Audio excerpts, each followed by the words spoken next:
엘리바스가 15장을 통해서 자신의 두 번째 변론을 이어갔습니다. 그의 말을 요약하면 이렇습니다. 욥이 주장하는 부당한 고난에 대해서 그것 자체가 또한 부당하다라는 말입니다. 만약에 부당한 고난, 이유 없이 당하는 고난이 있다면 세상에 어느 누가 선을 행하려 하겠느냐라는 질문입니다. 이유 없이 당하는 고난이 있다면 사람들은 선을 행하려 하지 않을 것입니다. 또한 악을 행하였음에도 불구하고 벌을 받지 않는다면 사람들은 삶과 자신의 생활을 조심하려 하지 않을 것입니다. 복과 저주를 예측할 수 없다면 어느 누가 종교에 자신의 마음과 행동을 따르겠느냐라는 그런 질문입니다. 따라서 엘리바스가 주장하는 선을 행함으로 복을 받고 악을 행함으로 벌을 받는다라는 것은 사회의 제도와 질서를 유지하는 아주 큰 중요한 일임을 강조하고 있습니다. 욥이 말하고 있는 부당한 고난은 그러한 사회의 제도와 질서를 무너뜨리는 매우 위험한 생각이라는 뜻입니다. 선을 행함으로 복을 받는다는 것은 성경에서도 종종 나타나는 일들입니다. 많은 믿음의 사람들이 하나님 앞에 선을 행함으로 복을 받은 것처럼 보입니다.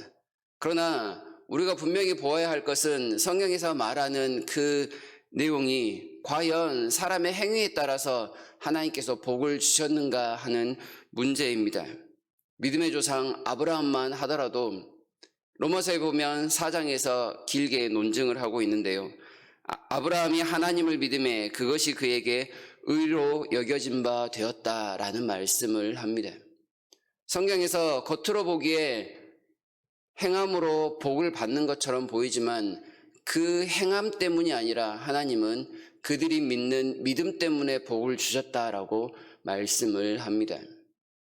엘리바스는 겉으로 드러나고 있는 행위로만 복을 받았다라고 생각을 하지만 성경이 전체적으로 논증하는 바는 행위에 초점이 있는 것이 아니라 믿음에 있다라는 말을 하고 있는 것입니다. 엘리바스는 그러한 모든 겉으로 드러나는 행위 속에서 믿음을 뺀 채 이야기를 하고 있습니다. 반면 욥은 믿음에 초점을 맞추어 이야기를 합니다. 그러다 보니 친구들과 욥 사이에 계속해서 평행선을 달리는 것 같은 그런 논쟁이 이어지고 있는 것입니다. 욥이 말하고 있는 이 하나님을 믿는 믿음 때문에 고난을 당했다라는 말을 아주 신랄하게 비판하고 있는 엘리바스를 비롯한 친구들 때문에 그의 마음이 많이 상한 듯 보입니다. 그래서 그는 2절에서 그 친구들을 향하여 당신들은 재난을 주는 위로자들 뿐입니다 라고 말을 합니다. 어떻게 그렇게 도움 안 되는 말들을 장황하게 늘어놓을 수가 있습니까? 나라면 당신들처럼 그렇게 위로하지는 않을 것입니다. 당신들 내 친구 맞습니까? 이렇게 묻는 것과 비슷합니다. 위로자라면 함께 울어주고 웃어줄 수 있는 사람입니다. 아픈 사람의 마음을 공감해 주는 것이 위로자의 가장 큰 특징이라고 할 것입니다. 전혀 공감하지 않는 친구들은 그렇다면 위로할 수가 없습니다. 이 친구들은 공감하는 대신 논쟁을 하려고 하기 때문입니다. 우리가 위로한다라고 했을 때 논쟁에서는 안 될 일일 것입니다. 욥과 달리 우리에게는 이렇게 논쟁하려는 친구들 대신 참된 친구로서 우리를 향하여 위로해 주러 오신 분이 계십니다. 바로 예수 그리스도이시죠. 죄가 없으면서도 우리의 모든 연약함을 함께 공감하시면서 우리의 아픈 마음을 잘 알아주시는 분이십니다. 우리를 위해서 똑같이 시험을 받고 참아내신 분이시기도 합니다. 하늘과 땅의 모든 권세를 가지신 분이시기도 하지만 그 모든 권세를 자신의 생명을 포기하는 데 사용하셨습니다. 십자가에서 말입니다. 그리고 참된 위로인 구원을 우리에게 당당하게 선물로 주셨습니다. 놀랍게도 7절에서 17절까지의 말씀은 예수님께서 우리를 위하여 고난을 당하셨던 그 모습을 설명해 주는 것처럼 보입니다. 이 7절에서 17절까지만을 따로 떼서 본다면, 그리고 이 내용이 마치 복음서에 기록이 되어 있었다면 이것은 예수님의 고난의 십자가를 묘사하는 것이라고 쉽게 생각하였을 정도입니다. 하나님께서 모든 일들을 주관하시고 그의 아들 그리스도께서 고난을 당하는 모습입니다. 이 모습을 욥이라는 한 사람을 세워서 그가 당하는 고난처럼 우리에게 비춰주고 있는 것입니다. 이 7절과 10절, 17절까지의 내용을 통해서 고난당하는 자는 부당한 대우를 받습니다. 사람들로부터 적대적인 행위를 통하여 수많은 고통을 당하고 있는 모습을 보입니다. 그런데 하늘의 아버지께서도 이 고난당하는 자를 내버려 두십니다. 오히려 공격까지 하십니다. 그러니 피할 데가 없습니다. 절망적인 상황입니다. 7절에서 8절까지의 내용을 보시게 되면 피로하였다, 패망하였다, 시들게 하였다라는 표현들이 나타납니다.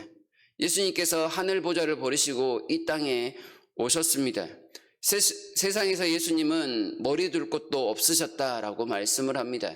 자신의 육신의 가족들에게서조차 버림을 당하셨습니다. 그리고 제자들마저 그를 배신하였습니다. 인간적으로 매우 힘든 상황들이 나타났습니다. 결국 십자가에서 외롭고 힘들게 죽어가셨습니다.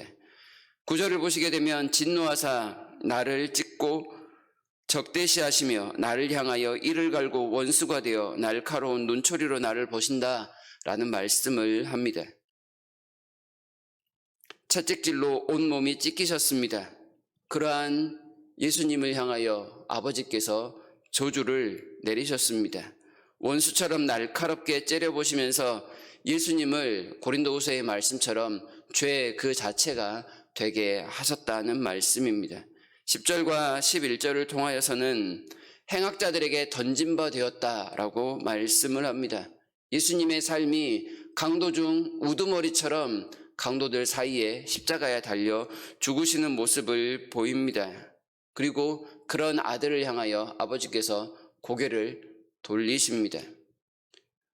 사람들이 몰려들어서 집어삼킬 듯하며 모욕하고 뺨을 치더라도 아버지께서는 그들을 가만히 놔두십니다. 악한 자들에게 이미 넘겨준 바 되었기에 어떠한 손도 쓰지 못하는 상황을 나타냅니다.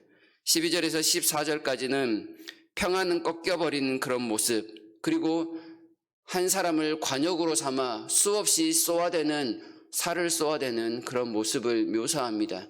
콩팥이 꿰뚫어지고 또한 썰개가 땅에 흘러나오는 그런 모습, 치고 또 치는 그런 안타까운 모습들을 나타냅니다. 예수님이 모든 사람들에게 관역이 되어 엄청난 고난을 당하고 있는, 인정사정 볼 것 없이 사람들의 악함을 몸으로 받아내시는 그 모습이 묘사되고 있습니다. 죽을 정도로 채찍질하고 십자가에 못 박고 돌아가신 예수님을 향하여 창으로 한 번 더 찌르기까지 하는 모습, 계속해서 성을 탈환하기 위하여 몰려드는 그 원수들과 같이 치고 또 치는 그런 모습들이 나타납니다. 12절에서 말씀하고 있는 것처럼 그동안 아버지와 누렸던 평안은 온데간데 없습니다.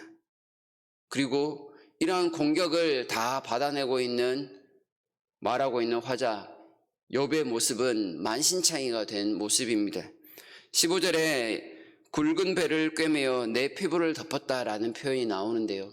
그것은 그의 온 피부에 피부병이 바라고 있는 모습, 크게 상처난 부분에 천을 덮어둔 그 모습을 묘사합니다.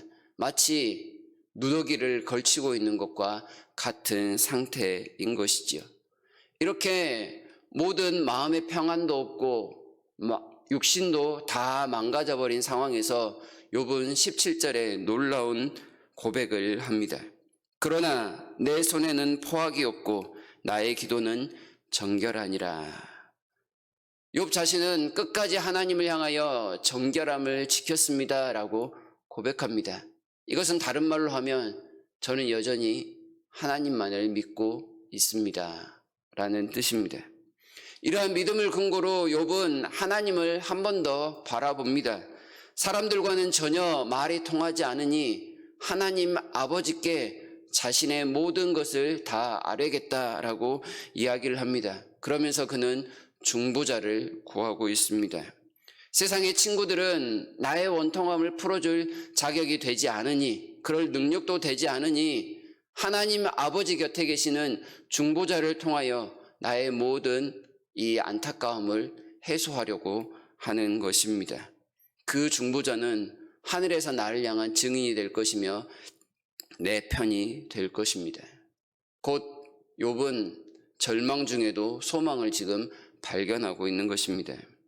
욥은 자신의 고통을 통하여 예수님의 고통을 우리에게 설명하고 있습니다.